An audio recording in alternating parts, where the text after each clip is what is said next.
A highly contagious dog flu is making the rounds in the U.S. It's time to pay extra attention to your furry friends, as the highly contagious H3N2 dog flu is currently spreading in the U.S. Canine influenza, otherwise known as dog flu, is spread through coughing, barking, or sneezing. Kennels, bowls, and other objects can also spread the virus, as the virus remains viable for up to 48 hours on the surface of such objects. Dogs infected with the virus may not show symptoms until up to 4 days after infection.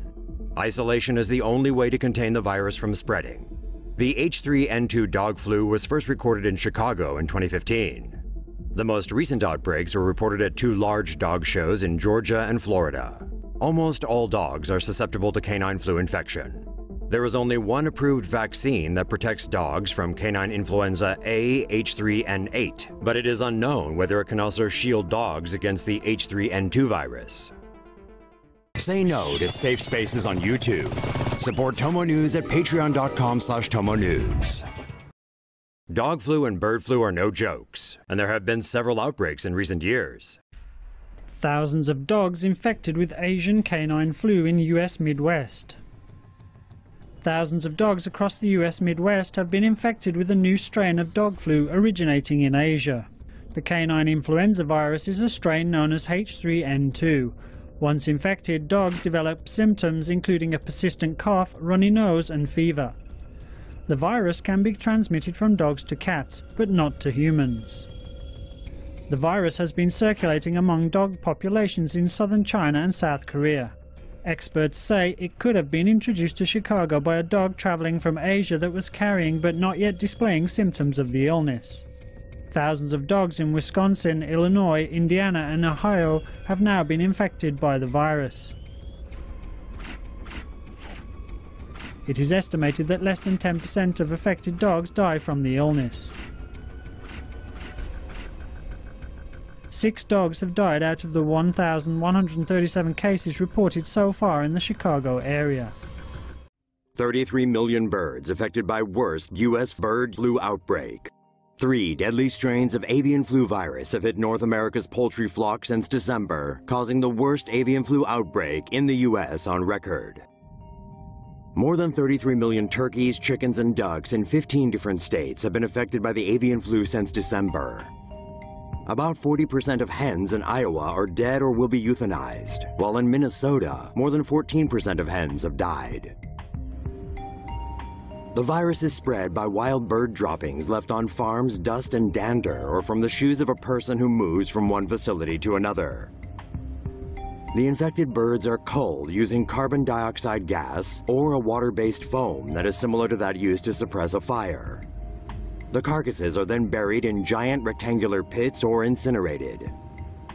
Wisconsin, Minnesota, and Iowa have declared state emergencies. Minnesota lawmakers have approved $20 million in funding to help farmers to contain the virus. Highly contagious strain of bird flu detected at Dutch poultry farm. A highly contagious strain of the bird flu virus has been discovered at a poultry farm in the Netherlands. The highly contagious H5N8 strain of bird flu was detected at a poultry farm in the village of Heckendorp, south of Amsterdam, on Saturday. In response, Dutch authorities have announced they are in the process of slaughtering all 150,000 birds at the farm. The same strain of bird flu was reported in Germany's northeastern state of Mecklenburg-Vorpommern on November 4th. More than 30,000 turkeys were slaughtered at the German farm. Bird flu poses a health threat to humans as they can contract the illness by handling infected poultry. In an attempt to contain the virus, the Netherlands has imposed a 72-hour ban on the transportation of poultry products across the country. Say no to safe spaces on YouTube. Support TomoNews at patreon.com/TomoNews. This year's influenza strain could be especially deadly to children. ABC News reports that 3 children have died of complications from a particularly aggressive strain of flu this year already, with 7 more children still hospitalized. ABC News reports that the CDC has stated that about 90% of flu cases so far this year have been the H3N2 subtype. Children, the elderly, and anyone with a compromised immune system are most vulnerable to this particular subtype of flu. ABC News reports that Dr. Pritish Tosh from the Mayo Clinic says the H3N2 flu virus can enter the bloodstream and then the brain, causing shortness of breath and a very high fever. Tosh added that even the immune systems of healthy children can overcompensate, causing white blood cells to flood the lungs. He added that the H3N2 strain of flu is not well matched to the predictions of the surveillance community, which means that this year's vaccine is also not a great match for the virus. However, Tosh added that this does not necessarily mean a vaccine will not help curb the spread of the flu, and encourage members of the public to get their flu shots.